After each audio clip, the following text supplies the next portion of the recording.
Vous savez, les nouveaux camions sont un piège. Le paiement, l'abonnement pour les sièges chauffants que vous avez déjà payés, le port de diagnostic propriétaire qui dit tout au concessionnaire et rien à vous, le moteur qui déclenche un code lorsque vous changez votre propre filtre à huile parce que cela n'a pas été fait dans un centre de service agréé. Mais savoir que c'est un piège et savoir quoi acheter à la place sont deux choses différentes. Il existe trois camions sur le marché de l'occasion qui ont été construits avant tout cela. Trois modèles spécifiques sans coupe-circuit, sans réservoir d'AdBlue à surveiller, sans filtres à particules qui s'encrassent et détruisent en à votre turbo, et avec des blocs moteurs dont la documentation atteste qu'ils ont dépassé les 800 000 km avec des composants internes d'origine. C'est une autopsie d'ingénierie. Nous allons vous dire exactement ce qui différencie ces trois camions de tout ce qui a été construit après eux, ce qu'il faut rechercher lorsque vous en trouvez un, et pourquoi l'industrie préférerait que vous ne regardiez jamais cette vidéo. Le PowerStroke 7.3L, produit par Ford de 1994 à 2003, et le Cummins 5.9, L, 6 cylindres en ligne, de Dodge, construit jusqu'en 2007, partagent une philosophie qui n'existe plus dans les camions de production. Ce sont des diesels à injection mécanique. L'injection mécanique signifie que l'alimentation en carburant fonctionne par pression et calage mécanique, et non par des solénoïdes contrôlés par ordinateur et gérés par des logiciels propriétaires.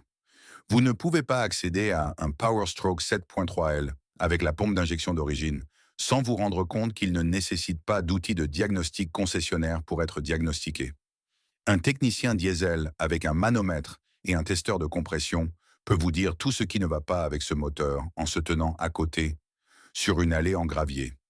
Cela n'est pas possible avec les camions diesel construits après 2007, lorsque les normes d'émission ont introduit les filtres à particules diesel et les systèmes de réduction catalytique sélective dans les modèles grand public.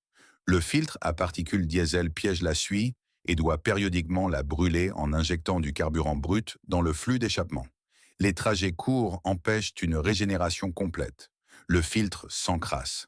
Quand il tombe en panne sur l'un de ces camions plus récents, la facture de réparation se situe entre 3 000 et 6 000 $. Le Cummins 5.9, construit jusqu'en 2007, n'a rien de tout cela. La pompe d'injection peut être reconditionnée par n'importe quel atelier diesel du pays. Le turbocompresseur sur la plupart des variantes peut être trouvé chez des fournisseurs de pièces détachées pour moins de 300 $. Des opérateurs de flotte ont publié des carnets d'entretien montrant des blocs Cummins 5.9 d'origine, sans aucun usinage, dépassant les 965 000 km. Le PowerStroke 7.3 raconte la même histoire. Ford a construit un moteur plus performant que l'application ne le nécessitait. Ce n'est pas quelque chose qui arrive en 2024, où chaque composant est conçu pour survivre exactement un an après la période de garantie. Avant d'acheter un 7.3, retirez le bouchon d'huile et vérifiez la présence de mousse blanche sur la face inférieure. Cela signifie une fuite du joint de culasse. Vérifiez les joints des tuyaux montants sur le collecteur d'échappement. Ils se fissurent et fuient pour la suralimentation. Sur le Cummins 5.9, surveillez les pannes de la pompe de gavage. C'est une réparation bon marché si vous la détectez avant qu'elle n'affame la pompe d'injection. Sur l'un ou l'autre moteur, retirez le cache culbuteur à kilométrage élevé et examinez les culbuteurs. Brillant, c'est bon. Des rayures couleur cuivre mettent même fin à la conversation. N'importe quel mécanicien peut effectuer ces vérifications avec une lampe de poche. C'est important. Maintenant, le camion japonais qui est devenu le dernier survivant d'une ère que Toyota a discrètement tué. Le Tundra de deuxième génération, construit de 2007 à 2021 avec le V8 5.7L, n'est pas fiable comme une Honda Accord est fiable. Il est fiable comme un générateur diesel est fiable. Il est surdimensionné pour son application, coulé en fonte là où d'autres fabricants utilisèrent de l'aluminium, et construit pour la longévité plutôt que pour les métriques d'efficacité. Toyota l'a remplacé en 2022 par une troisième génération propulsée par un V6 biturbo. Plus de puissance sur le papier, une meilleure économie de carburant en laboratoire, mais aussi deux turbocompresseurs, un système d'injection haute pression et un niveau de complexité que les propres techniciens de Toyota ont décrit en privé comme un recul en termes de maintenabilité à long terme. Le V8 5.7L utilise une chaîne de distribution. Le bloc est en fonte. Le système de carburant est à injection indirecte sur les premiers exemples. ce qui signifie que les injecteurs sont situés à l'extérieur de la chambre de combustion et ne sont pas soumis à la chaleur et au dépôt de carbone. Le système de calage variable des soupapes est suffisamment simple pour que tout spécialiste Toyota puisse le gérer avec des outils standards. Le camion a un problème documenté, la rouille du châssis. Si vous achetez dans le nord-est, le Midwest ou partout où l'on sale les routes, vous devez vous glisser sous ce camion et sonder la traverse arrière et les sections du châssis au-dessus du support de roue de secours avec un tournevis. Du métal mou qui s'enfonce sous une légère pression met fin à la conversation avant même qu'elle ne commence.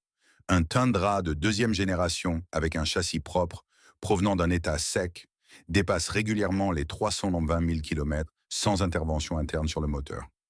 Les systèmes informatiques d'un Tundra 2010 sont suffisamment simples pour qu'un lecteur OBD2 générique de n'importe quel magasin de pièces automobiles puisse récupérer les codes d'erreur sans interface propriétaire. Les sièges chauffants, s'ils sont équipés, sont des composants simples. Ils ne nécessitent pas d'abonnement. Cette distinction semble minime aujourd'hui. Elle ne le sera plus dans 5 ans. Troisième sur cette liste est celui qui bénéficie du soutien après-vente le plus documenté de tous les camions jamais construits, est le Chevrolet Silverado GMT 800. Produit de 1999 à 2006, les mécaniciens l'appellent le cafard des camions. Ce nom est mérité. La famille de moteurs V8 LS de ces camions est l'une des plateformes de moteurs à combustion interne les plus documentées de l'histoire. C'est un V8 à poussoir avec un bloc en fonte, 2 soupapes par cylindre et pas de calage variable des soupapes dans les premières configurations. Cela semble dépassé, mais ce n'est pas une limitation. C'est une philosophie de conception axée sur la simplicité mécanique et la réparabilité par des personnes qui ne sont pas des concessionnaires. La disponibilité des pièces pour les moteurs LS ne changera pas de votre vivant. Vous pourrez trouver une culasse reconditionnée pour un 5.3 LS en 2045. Les points de défaillance du GMT 800 sont bien connus et peu coûteux. Les joints de collecteurs d'admission sur les moteurs 5.3 et 4.8, elles, peuvent laisser fuir le liquide de refroidissement dans l'huile à des kilométrages élevés. La réparation coûte entre 200 et 400 dollars en main-d'œuvre et 60 dollars en pièces. La transmission 4L61 dans les configurations demi-tonnes a une défaillance documentée du pack d'embrayage aux alentours de 240 000 km sur les camions utilisés pour le remorquage. N'importe quel atelier de transmission gère la reconstruction. Achetez la version la plus basique que vous puissiez trouver. Choisissez la finition utilitaire, des roues d'origine et aucune modification après-vente. Plus il est d'origine, moins il y a de surprises laissées par quelqu'un d'autre. Voici ce qui relie les trois. Les camions modernes ne sont pas conçus pour être réparés. Ils sont conçus pour être entretenus par des centres agréés à des tarifs propriétaires, jusqu'à ce que le coût de la réparation dépasse la valeur du véhicule, moment auquel vous êtes censé en financer un nouveau. C'est le même modèle que John Deere a utilisé pour interdire aux agriculteurs d'accéder à leurs propres équipements. Un agriculteur avec un composant cassé sur une moissonneuse-batteuse de 4 millions de dollars ne peut pas le réparer sur le terrain, car le logiciel de diagnostic est sous licence exclusive aux concessionnaires agréés, qui peuvent ne facturer ce que le marché supportera pendant la saison des récoltes. La capacité d'immobilisation à distance est déjà intégrée dans la gamme actuelle de camions de chaque grand fabricant. Certains codes d'erreur sur les camions Super Duty et RAM HD de 2021 et plus récents nécessitent des interfaces d'abonnement concessionnaire pour accéder à l'arborescence de diagnostic complète, car elle est cachée derrière un mur payant. Un Silverado 2002 n'a pas de coupe-circuit. Un Ford F250 de 2001 avec le PowerStroke 7.3 ne signale pas votre position à un serveur. Un Tundra 2014 avec le V8 5.7L ne nécessite pas l'intervention d'un concessionnaire pour lire vos propres données moteurs. Un Silverado GMT 800 propre, acheté pour 9 000 dollars, entretenu par un mécanicien indépendant et maintenu en état de marche pour 160 000 km supplémentaires, vous coûtera moins de 3 ans de paiement sur un camion de 2024 que vous ne possédez en aucun sens significatif. Ce n'est pas de la nostalgie, c'est de l'arithmétique. Si vous possédez déjà un de ces camions et que vous avez laissé un commentaire sur le fait de garder votre Silverado 2000 pour toujours, vous avez pris la bonne décision. La machine que vous avez vaut la peine d'être entretenue. La machine contre laquelle vous l'échangeriez est conçue pour être jetée. Il y a une différence entre un camion et un produit. Les véhicules de cette liste sont des camions. Nous avons détaillé le désastre complet des émissions qui est arrivé au diesel après 2007 dans un épisode précédent. Cette vidéo est disponible dès maintenant. Si cette analyse a changé votre façon de voir les véhicules dans votre allée, veuillez vous abonner et aimer la vidéo. Nous découvrons l'histoire de l'ingénierie que l'industrie a tenté d'enterrer. Gardez vos machines en marche et votre indépendance intacte. La prochaine plongée en profondeur dans la vérité ouvrira bientôt.